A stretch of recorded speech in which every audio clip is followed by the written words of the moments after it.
হরে কৃষ্ণ, রাধে রাধে। মৌহারায় চ্যানেলে স্বাগত বন্ধুরা। চলে এলাম আরেকটি নতুন ভিডিও নিয়ে। ভিডিওটি অর্জুন বললেন, হে দেব, অগ্রহায়ণের পূর্ণপ্রদায় কৃষ্ণপক্ষের একাদশীকে কেন উৎপন্না বলা হয় এবং কি জন্যই বা এই একাদশী পরম পবিত্র ও দেবতাদেরও প্রিয়, তা জানতে ইচ্ছা করি। আপনি কৃপা করে আমাকে বলুন।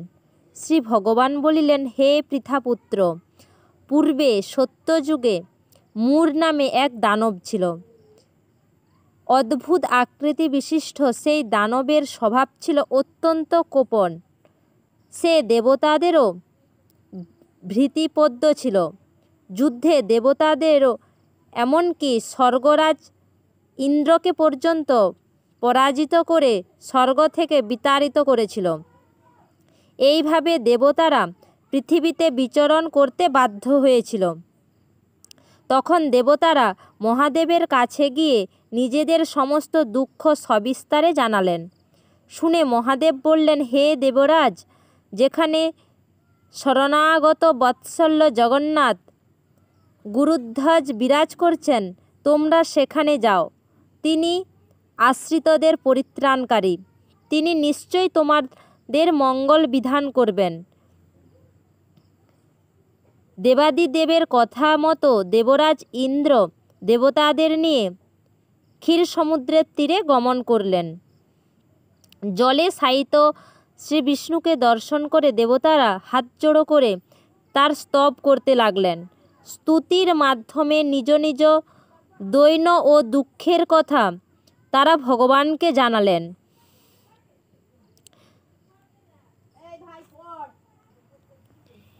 ইন্দ্রের কথা শুনে ভগবান নারায়ণ বললেন, হে ইন্দ্র, সেই মূঢ় দানব কী রকম?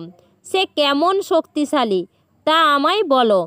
ইন্দ্র বললেন, হে ভগবান, প্রাচীনকালে ব্রহ্মবংশে তালজঙ্ঘা নামে এক অতি পরাক্রমী অসুর ছিল। তারই পুত্র সেই মূঢ় অত্যন্ত পরাক্রমশালী ছিলেন ও দেবতাদের ও ভয় উৎপাদনকারী। সে চন্দ্রাবতী নামে পুরীতে বাস করে।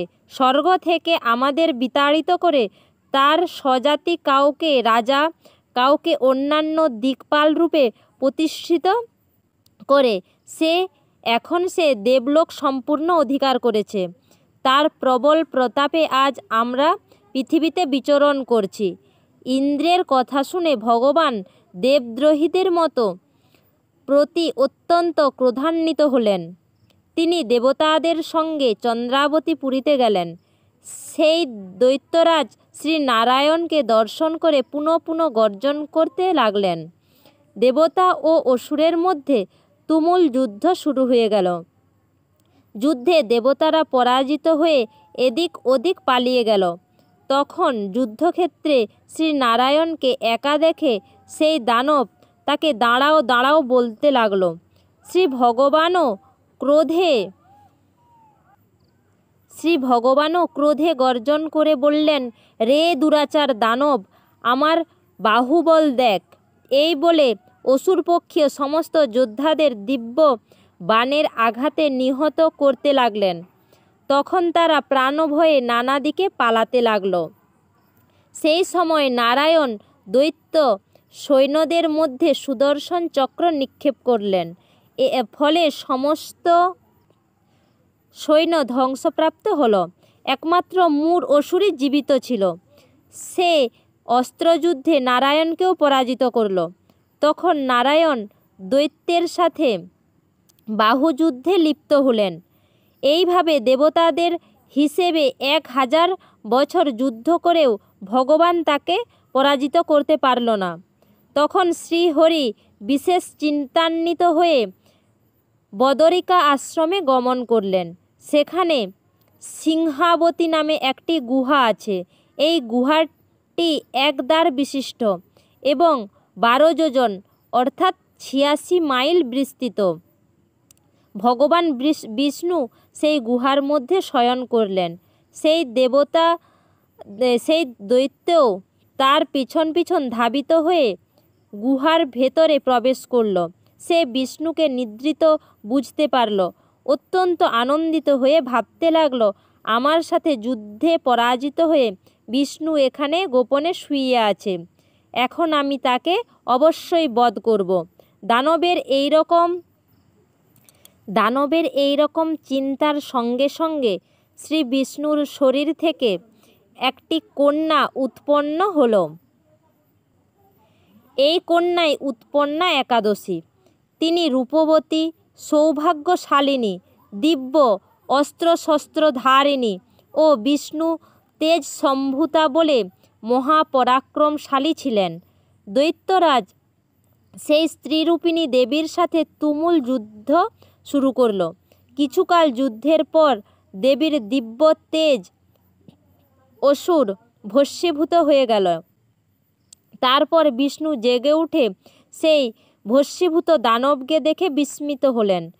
এক দিব্য কন্যাকে তার পাশে হাত জোড়ো করে দাঁড়িয়ে থাকতে দেখলেন। বিষ্ণু বললেন, হে পরাক্রান্ত উগ্রমূর্তি, এই মূঢ় দানবকে কে বধ করল? যিনি একে হত্যা করেছেন তিনি নিশ্চয়ই প্রশংসনীয় কর্ম করেছেন। সেই কন্যা বললেন, হে প্রভু, আমি আপনার শরীর থেকে উৎপন্ন হয়েছি। আপনি যখন ঘুমিয়েছিলেন তখন এই দানব আপনাকে বধ করতে চেয়েছিল। তা দেখে আমি তাকে বধ করেছি। আপনাদের কৃপাতেই আমি তাকে বধ করতে পেরেছি। একথা শুনে ভগবান বললেন, আমার পরাশক্তি, তুমি একাদশীতে উৎপন্ন হয়েছ, তাই তোমার নাম হবে একাদশী। আমি এই ত্রিলোকে দেবতা ও ঋষিদের অনেক বর প্রদান করেছি। হে ভদ্রে, তুমিও তোমার মন মতো বর প্রার্থনা করো, আমি তোমাকে তা প্রদান করব। একাদশী বললেন, হে দেবেশ, ত্রিভুবনের সর্বত্র আপনার কৃপায় সর্ববিঘ্ন নাশিনী ও সর্বদায়িনী রূপে যেন পরম পূজ্য হতে পারি, এই বিধান করুন। আপনার প্রতি ভক্তিবশত যারা শ্রদ্ধা সহকারে আমার ব্রত উপবাস করবে তাদের সিদ্ধিলাভ হবে, এই বর প্রদান করুন। বিষ্ণু বললেন, হে কল্যাণী, তাই হোক।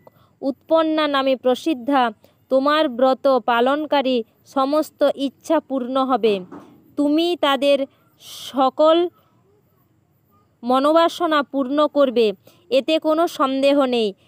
তোমাকে আমার শক্তি বলে মনে করি, তাই তোমার ব্রত পালনকারী সকলে আমারই পূজা করবে।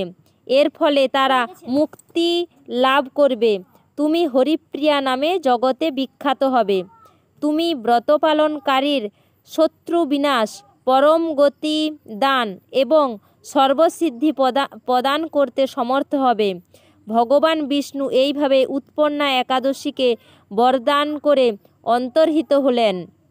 সমস্ত ব্রতকারী দিবারাত্রি ভক্তিপরায়ণ হয়ে এই উৎপন্না একাদশীর উৎপত্তির কথা শ্রবণ কীর্তন করলে শ্রীহরির আশীর্বাদ লাভ।